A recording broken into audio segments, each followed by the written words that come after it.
At first glance, this looks like paradise, but the owner of this property has found herself living on the edge.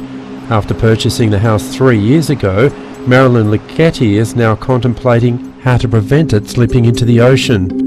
We were aware that it was a coastal erosion area. When we bought it, we'd seen lots of geotech reports done by the previous owner who had wanted to put another house on the property on the seaside. This was rejected, understandably. So we knew that something had to be done. What wasn't anticipated was just how quickly the climate could change. But the geotech reports made it seem as though it would be, say, like a problem in about 10 years. But then, within months of us moving in, there were a few big east coast lows with, very big seas, very big rain events. And so this property is affected not just by big waves, it's also affected when there's water saturation of the clay soil, because that tends to destabilise the cliff. There are plans for a protective seawall, but it's complicated and expensive.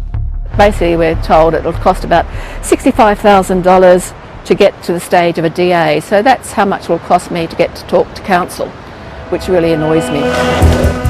Storm damage to properties on the New South Wales coast is common.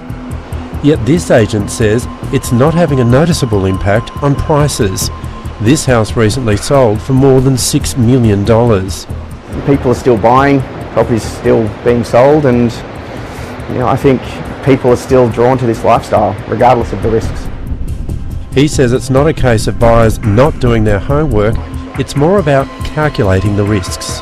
We are getting asked the question about the geotechnical risks of properties a lot more often. I guess it's inevitable. We had a similar response with the bushfires a few years back. Several properties I've sold in recent years, they've had piers going down over 10 metres into the bedrock. While prices here are holding up, it's a different story in other parts of the country. I think it is fair to say that areas with these increasing levels of extreme weather events are going to see property values impacted long term, especially where the properties are not built to resist incidences of fire or flood. Eliza Owen from Core Logic says in these areas, units are more likely to hold their value compared to houses. When we looked at the housing market in the wake of the Brisbane floods, for example, we found that high-end apartment buildings might have their prices far less impacted than low-lying detached housing in low socioeconomic areas. And that might be because with a tall high-end apartment building, only the car park or the basement, for example, is affected. In 2022 alone, there were more than 300,000 disaster-related insurance claims, costing up to $7 billion. The majority of this was for one event alone in southeast Queensland and northeast New South Wales. The payouts, together with higher building and reinsurance costs, are pushing up premiums across the country.